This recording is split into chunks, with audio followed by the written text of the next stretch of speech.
The Audio Lab, Episode 5, Avantone CLA-10 and CLA-10 review.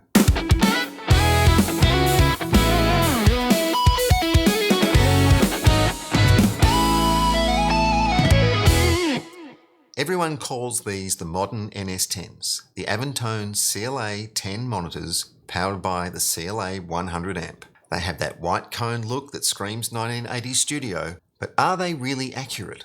Or are we just chasing nostalgia?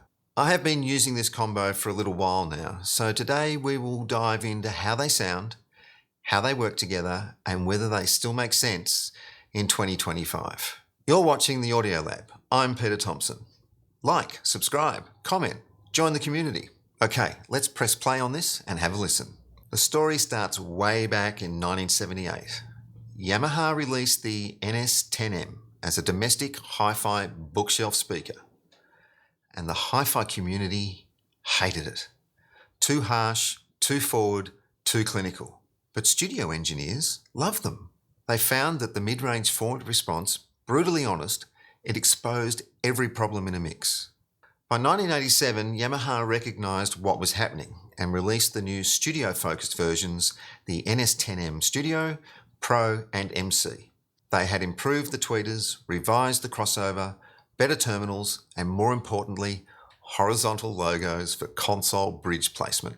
Later versions included the NS-10MX in 1993. They were magnetically shielded with higher signal-to-noise ratio.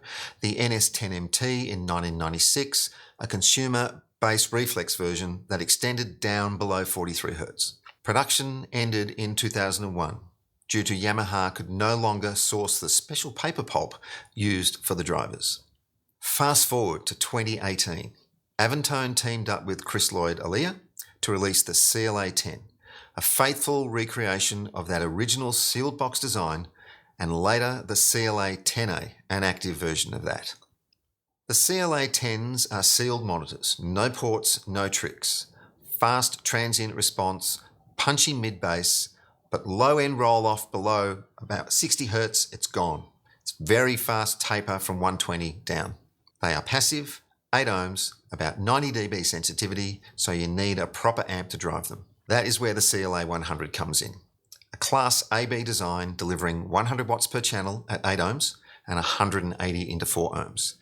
It is convection cooled with no fans, silent operation, toroidal transformer, linear power supply, and zero DSP.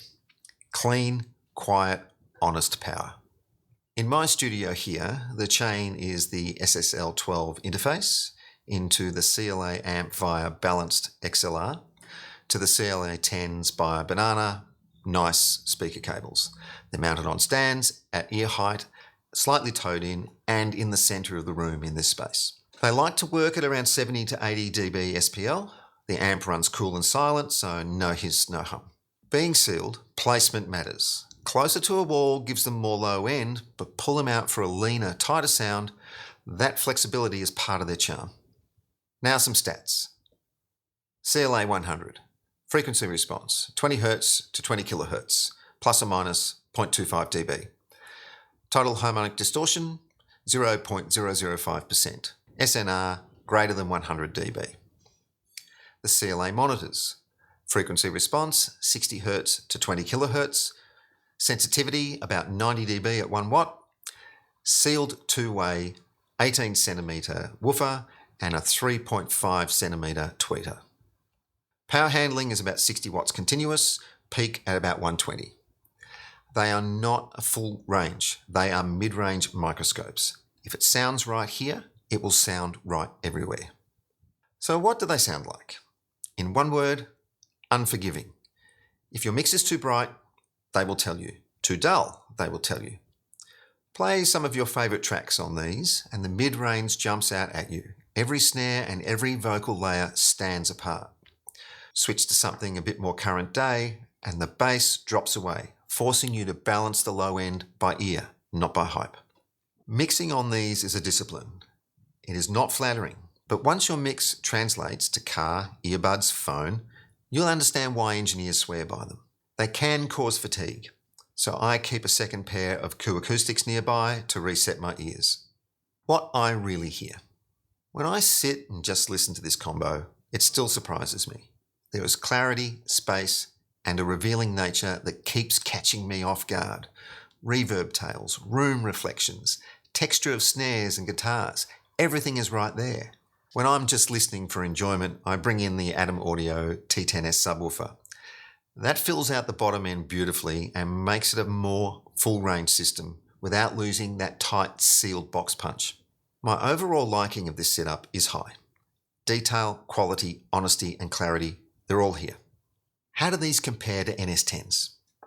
I have been blessed in my career to have seen the original Yamahas in almost every recording studio I worked in as a young assistant engineer during the heyday of the 1980s music scene in Melbourne. They were everywhere, sitting on console bridges in every control room I walked into. While I haven't done a strict A-B comparison between the CLA-10s and the Yamaha NS-10s, there is something very familiar about these.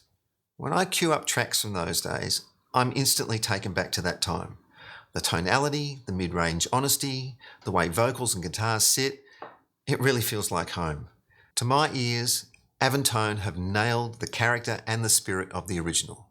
They sound true to what I remember, the same forward mid-range, the same sense of space, and that slightly unforgiving honesty that makes you work harder and mix better. The CLA-10 and the CLA-10s were designed for each other. Same sonic intent, same era. Run the CLA-10s off a modern Class D amp and they can sound thin and sterile. The CLA-10 gives them weight and musicality. It completes the circuit.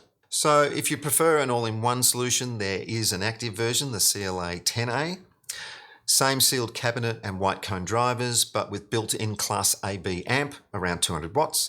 And a little feature, the Avantone variable tissue paper control, letting you fine-tune the tweeter brightness to mimic the old tissue paper trick. If you haven't heard about this, engineers in the 80s would peel a tissue in half and hang it over the tweeters just to take a bit of brightness out of them. It was a real funny thing. The inputs on the CLA-10As are balanced XLR and RCA, and they are voiced to match the passive originals almost perfectly. It's a plug-and-play solution for anyone not wanting a separate amp like the CLA-10. The verdict: are they worth it? If you want truth, yes, the CLA-10s and the CLA-10 combo makes you a better mixer because they don't lie. If you want something flattering, look elsewhere. These are tools, not toys. Solid, reliable, old-school tools that work. The pros: excellent mid-range accuracy, silent amp with no fan, real-world translation. Cons: fatiguing over time. The 1.5K peak is really harsh and they have limited low-end reach. For me, this setup is my sonic benchmark. So that is my take on the CLA-10s and the CLA-10 combo. Not perfect, but perfectly honest. If you are chasing that NS-10 vibe with modern reliability, this pairing delivers. And if you're after an all-in-one system, check out the CLA-10As. I have listed links to both the passive and the active versions in the description, including availability in Australia and the US. I'm Peter Thompson. This is the Audio Lab. Don't believe the hype. Believe what works for you. See you next time.